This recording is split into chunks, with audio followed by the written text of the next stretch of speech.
Subject-Verb Agreement. Subject-Verb Agreement, also known as concord. Here, concord means agreement. But before we delve into the rules, let's start with the basics, understanding what subjects and verbs are. A subject is the person, thing, or idea that is doing or being something in a sentence. It is generally the who or what the sentence is about. For example, in the sentence "the cat plays with a ball," the cat is the subject, because it's the one doing the action. A verb, on the other hand, is a word that expresses an action or a state of being. It tells us what the subject is doing or what is happening to the subject. In our example, plays is the verb, because it's the action the cat is doing. Let's now explore some key rules for subject-verb agreement. Rule 1. Singular subjects require singular verbs, plural subjects require plural verbs. But before we start, I want to tell you very important point about it. In English, adding s or es to a noun makes it plural. For example, cat becomes cats, while adding s or es to a verb makes it singular for third-person subjects. For example, he write becomes he writes. So, for verbs, s or es signifies singular, and no s or es usually means plural. Example: when we say he writes a letter, the subject he is singular, so we use the singular verb writes. On the other hand, in they write a letter, the subject they is plural, so we use the plural verb write. Rule number 2. The first person, I, we, and second person, you, always take plural verbs. Example: we say I have, we have, and you have, not has. This rule is the same for most verbs. So, we say I write, we write, and you write, not writes. Always remember, the first and second person pronouns take plural verbs. When we use one of, followed by a plural noun, we use a singular verb. For example, consider the sentence "one of the cats is playing with a ball." Here, even though cats is a plural noun, we use the singular verb is because one of the cats is the subject, and it's considered singular. We're talking about just one cat out of a group. Another way we can say like this. Imagine you're in a class of students, and all of you have different favorite colors. If the teacher wants to talk about one student, the teacher might say, one of the students loves the color blue. Even though there are many students in the class, the teacher is only talking about one specific student. So, we use a singular verb loves. Remember, whenever you see one of, followed by a plural noun, your verb should be singular. Rule number 4. In a sentence with compound subjects joined by and, use a plural verb. For examples, Jenny and Lisa play tennis. Compound subject Jenny and Lisa agrees with plural verb play. The dog and the cat are friends.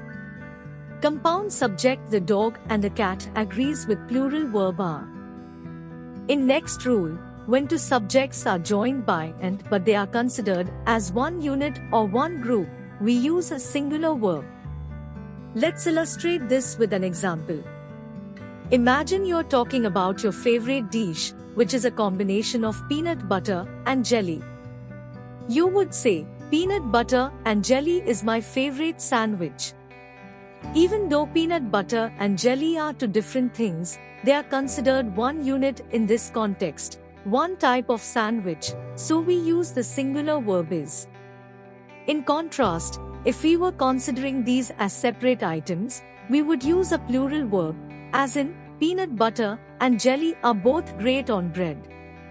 So, when two subjects connected by and are thought of as one unit, we use a singular verb. This can be a bit tricky, but with practice, it will become easier.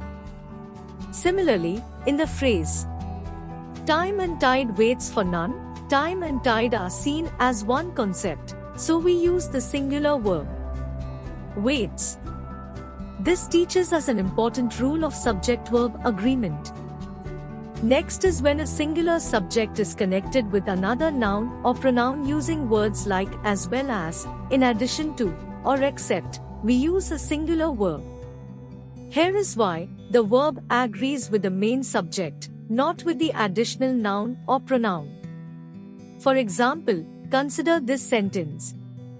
The manager, as well as his team, is working on the project. In this sentence, the manager is our main subject, which is singular.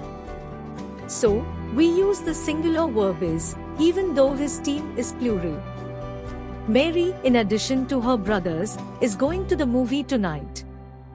Here, Mary is the main subject and is singular. So, we use the singular verb is even though her brothers is plural.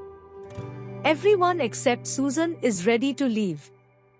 In this case, everyone is the main subject, which takes a singular verb, is, even though Susan is singular. So, the key takeaway is that the verb agrees with the main subject in these constructions, not the additional noun or pronoun. In next rule, when we talk about sums of money, periods of time, or distances, we treat them as one whole unit. This means, even though they might seem like they should be plural, we use a singular verb with them. For example, $20 is a fair price for that book. Even though $20 might seem like a lot of separate units, we treat it as one total amount, so we use is, not a. 5 miles is too far to walk. Again, we're thinking about the distance as one single thing, not many separate miles. 2 weeks is not enough vacation. Here, the 2 weeks are being considered as one single vacation period. Next is when we use phrases like a lot of, all, or some. The verb that follows depends on the noun after of. If the noun is singular, we use a singular verb. If the noun is plural, we use a plural verb. For example, a lot of the cake is gone. Here, cake is a singular noun, so we use is. A lot of the cakes are gone. This time, cakes is a plural noun, so we use are. So, always check the noun after of to decide whether to use a singular or plural verb. Next is, collective nouns can be singular or plural depending on context. For example, the team wins the match. Here the team is acting as a single entity, hence the singular verb. The team argue amongst themselves about the strategy. Here the team members are acting individually, hence the plural verb. Next is some nouns look like they are plural because they end in is, but they actually describe just one thing, so they need a singular verb. For example, news is important to stay informed. Even though news looks plural, it's really talking about one thing, the information or reports of recent events. So, keep in mind, some words that end in s are actually singular, and should be paired with a singular verb. In next rule, when we have a sentence with either or neither no, the verb should agree with the part of the subject closest to the verb. For example, neither the dogs nor the cat is in the garden. Here, cat is closer to the verb is, so we use the singular verb form. Remember, the verb agrees with the noun or pronoun closest to it in these sentences. Mastering subject-verb agreement is a key part of becoming proficient in English. Remember, practice makes perfect. So try implementing these rules in your daily English usage. Thank you for watching. Please don't forget to like, share, and subscribe for more grammar tips. Until next time.